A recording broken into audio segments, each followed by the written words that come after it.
Bonjour à tous et bienvenue sur Royal Cards, la chaîne 100% consacrée au TCG Pokémon japonais. Ça va maintenant faire 2 semaines que le Arena est sorti et je me pose une question. Est-ce que cette série peut être rentable? Eh bien, je propose que l'on réponde ensemble à cette question en allant analyser ce que contient cette très jolie display. Mais avant, si vous voulez en savoir plus sur l'actualité Pokémon ou encore l'investissement, n'hésitez pas à vous abonner. Ça ne vous coûte que quelques secondes et mène un soutien énorme. Je remercie énormément ceux qui ont pris le temps de le faire et je propose que l'on commence directement cette analyse. Pour ce faire, je me suis rendu sur mon site Royal Cards afin d'avoir un support visuel et la première chose que l'on va faire est assez évidente, il faut aller regarder le prix des cartes de la série. Pour ce faire, rien de plus simple, on descend sur carte à l'unité et on clique sur la toute dernière série, donc SV9A Ito Arena. Et on arrive sur une page avec toutes les cartes allant de la plus chère jusqu'à la moins chère. Petite aparté, si vous voyez que toutes les cartes sont sold out, c'est tout à fait normal. Sur mon site, j'ai décidé de ne vendre aucun produit donc je n'ai pas en stock et à l'heure actuelle, je n'ai pas encore les cartes. Il y a vraiment tout le budget qui est parti dans les displays, mais ne vous inquiétez pas, ça arrivera très prochainement. Alors je reviens tout de suite. Ici, le but n'est pas forcément de faire une analyse très détaillée au niveau de l'artwork ou de ce que moi je pense de la carte en question, mais juste de voir l'aspect financier et regarder à plus ou moins combien cotent les cartes. Si vous voulez savoir mon avis sur la série et que l'aspect financier ne vous intéresse pas, sachez que Ito Arena est ma série préférée du bloc Écarlate et Violette. Donc oui, je l'adore et j'aime quasiment toutes les cartes, donc je vais pas m'arrêter à chaque carte pour dire celle-là je l'aime beaucoup, etc. C'est pas le but de cette vidéo. Alors sur ce, la carte la plus chère de cette extension est le Karchakrok X de Cynthia SAR. Alors pour le coup, je suis assez étonné parce que j'aurais plus vu le haut de lutte en tant que première carte de la série, mais visiblement, écoutez, Cynthia remporte cette bataille contre le haut de lutte. Et d'un côté, moi ça me plaît pas parce que c'est une carte que je voulais pour ma collection personnelle.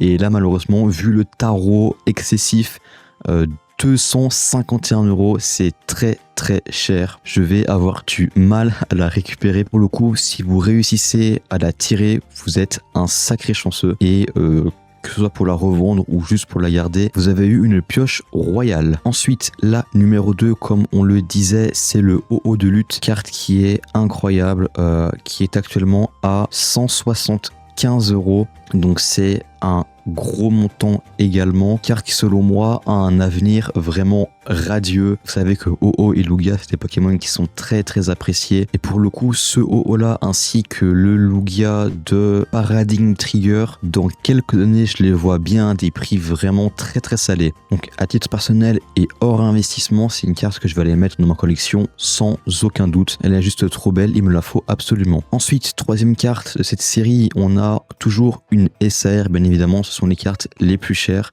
avec l'aventure de lutte à 62 €, donc qui est un prix quand même pas trop mal pour une carte dresseur. Pour le coup, il vous rembourse presque la display.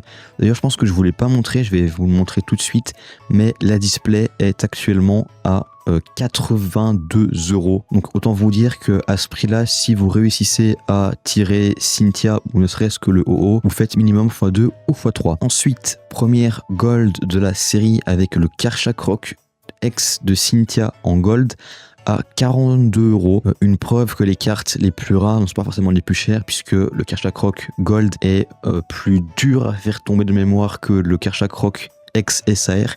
Et pourtant, écoutez, il coûte beaucoup moins cher. Et en tant que fan de la 4G, je vais sûrement aller récupérer cette carte-là plutôt que le SAR qui est un peu hors budget. Ensuite, on a toujours une gold avec le OO de lutte qui est à un prix relativement similaire, 37 €. On continue avec la première AR de cette série, qui est le Psychoquack de Ondine, qui est à 29 €. 29 € est un montant qui est vraiment très élevé pour une carte AR. Les cartes AR en japonaise ne coûtent pas très cher. Et avoir une carte AR qui cote aussi cher, c'est une sacrée performance et ça montre à quel point la carte est appréciée. Et pour le coup, la carte est vraiment belle, donc c'est un prix qui n'est pas choquant. On continue avec une deuxième AR avec le Typhlosion de lutte. Cette carte-là aussi, elle est vraiment folle et elle coûte 21 €. On aura ensuite une SAR qui est beaucoup moins appréciée, le Yanmega, à également 21 €, donc le même prix que le Typhlosion de lutte. Ensuite, on a le Dogrino de Harven à 17 €. Donc la carte SAR est la moins appréciée et la moins chère de la série. Pour le coup, j'aime pas ce Pokémon, donc personnellement, c'est un gros skip. Ensuite, on a la première SR de la série, donc la plus chère, qui est le Karchakroc de Cynthia. Encore une fois, Cynthia qui prend la première place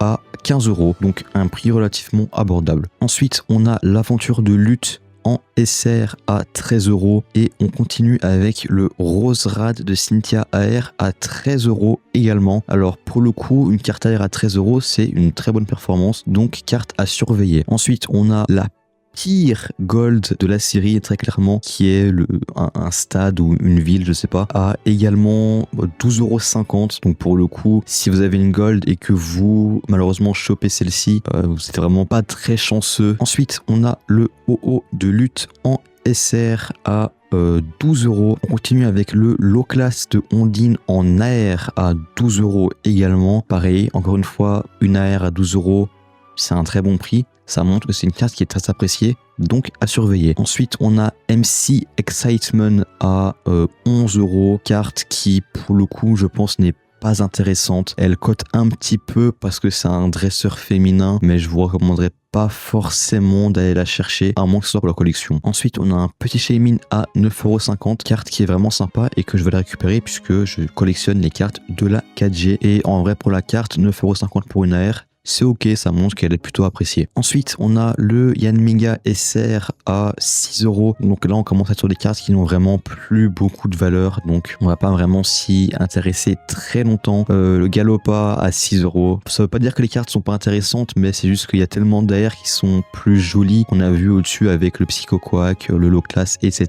que bah forcément, même si certaines cartes sont belles comparées aux autres, elles en pâtissent un petit peu. Et pour le coup, Galopa est une très belle carte, mais il n'ira malheureusement pas plus haut que 6 €. Ensuite, Krabarak, pareil, 6 €, rien à dire de plus. Le Rongrigou de Harden à 5,50 €. Ensuite, on aura notre première ex de la série avec le Karchakroc de Cynthia à 4,70 €. Les cartes double rares, c'est vraiment simple à avoir, ça n'a pas beaucoup de valeur. Ensuite, on a Judge en SR à 4,70 €, ainsi que le Dogrino de Harven à pareil 4,70 €. On continue avec les câbles à 4,40 €. Donc voilà, toutes les cartes SR qui sont pour le coup les moins intéressantes, hein. Le Motisma AR à 4,40 €. Voilà, on arrive sur les prix vraiment les plus minimes. Oyakata 3,70 €. Ensuite, un Yanma AR à 3,70 €, Dynavol 3 €. Enfin voilà, c'est la même tranche de prix. Il n'y a plus vraiment grand chose à dire. Le OO, le Yanmega, Dogrino et les câbles et Oyakata, tous plus ou moins à 1 ou 2 €. Donc maintenant que l'on a vu ce que contenait cette série, il faut également s'intéresser au taux de drop des cartes. Je vous ai donc préparé un petit post avec les différents taux de drop des différentes raretés. Alors je l'ai fait moi-même et je ne suis pas mathématicien, donc les données ne risquent pas d'être à 100% correctes, mais de manière générale, c'est plus ou moins dans ces eaux-là. Alors les taux de drop de Heatwave Arena. Les cartes les plus rares sont comme dans beaucoup de séries, les UR avec un taux de drop de 8,3% pour une gold, ce qui fait vraiment très peu. Sachez également ici que c'est vraiment le taux de drop pour la rareté et pas pour la carte. Donc vous voyez le Karchakroc de Cynthia ici, c'est pas son taux de drop, d'accord. Si vous voulez savoir le taux de drop du Karchakroc, il faut faire du coup 8,3 divisé par 3, puisqu'il y a 3 gold dans la série, ce qui devrait donc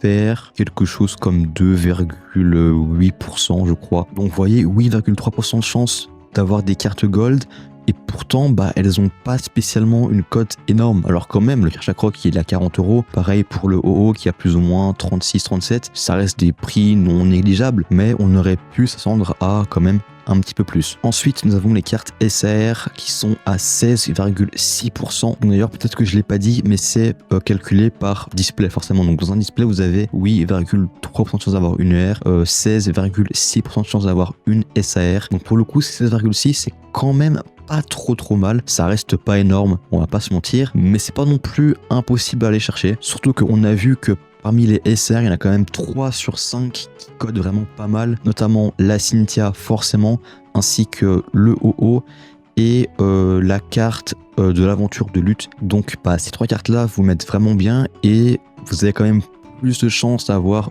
une de ces 3 cartes que d'avoir le Yanmega et le Dogrino. Donc c'est un pourcentage qui est pas trop mal. Ensuite, on a les AR qui sont garantis cette fois-ci à 3 par box. Donc maintenant, je pense que vous comprenez pourquoi tout à l'heure quand je vous disais que le fait que Ondine soit à 30 € est une excellente performance, c'est que malgré le fait que vous ayez à peu près une chance sur 4 de récupérer Ondine par display, elle cote aussi cher, c'est vraiment fou. Donc pour le coup, les AR, ça peut vraiment vous mettre très bien dans vos ouvertures, notamment si vous réussissez à tirer forcément Ondine, mais pas que, on a aussi le Typhlosion de lutte, l'eau classe de Ondine, le Rose Rad, enfin il y a quand même pas mal de petites cartes à gauche à droite vraiment intéressantes à aller chercher. Ensuite, nous avons les cartes SR garanties à 1 par box. Pour le coup, en carte SR, il n'y a pas grand chose d'intéressant à aller chercher, hormis je pense le Kershak Rock de Cynthia ainsi que le OO de lutte. Le reste, je pense, ne vous intéressera pas forcément. Au niveau des cartes SR, j'ai écrit que c'était 1 par box, ce qui est en général le cas, mais pas tout le temps. Je m'explique. En réalité, c'est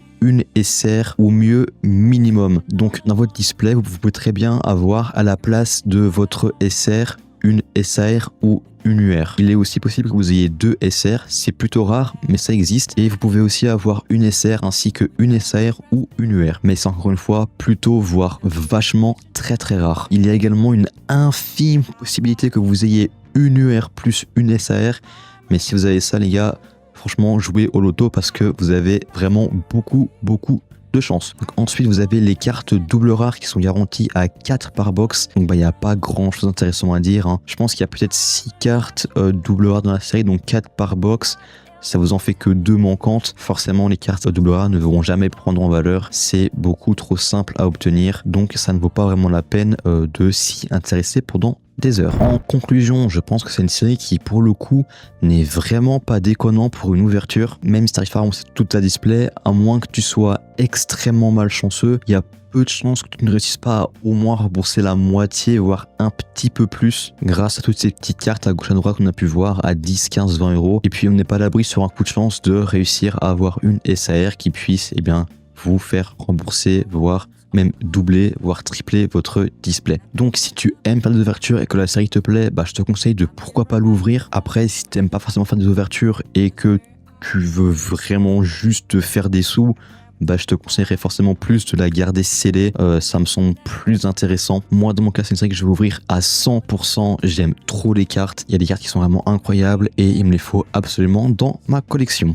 Merci d'avoir regardé cette vidéo, j'espère que celle-ci vous aura plu. Je sais qu'il y a encore pas mal de petits trucs que j'améliorerai à gauche à droite, j'y travaille, je sais que mes vidéos font encore vraiment amateur, j'espère améliorer ça au fil des vidéos. Et encore une fois, si vous souhaitez me soutenir, n'hésitez pas à vous abonner, ça ne vous prend que quelques secondes et c'est vraiment le meilleur moyen pour me soutenir. Également, si vous voulez récupérer des displays japonais, vous pouvez toujours aller sur le site Royal Cards. C'est vraiment un soutien énorme et j'essaye de faire les choses bien, donc vous ne serez pas déçus, je l'espère. Sur ça, je vous remercie encore et je vous dis à plus pour de prochaines vidéos.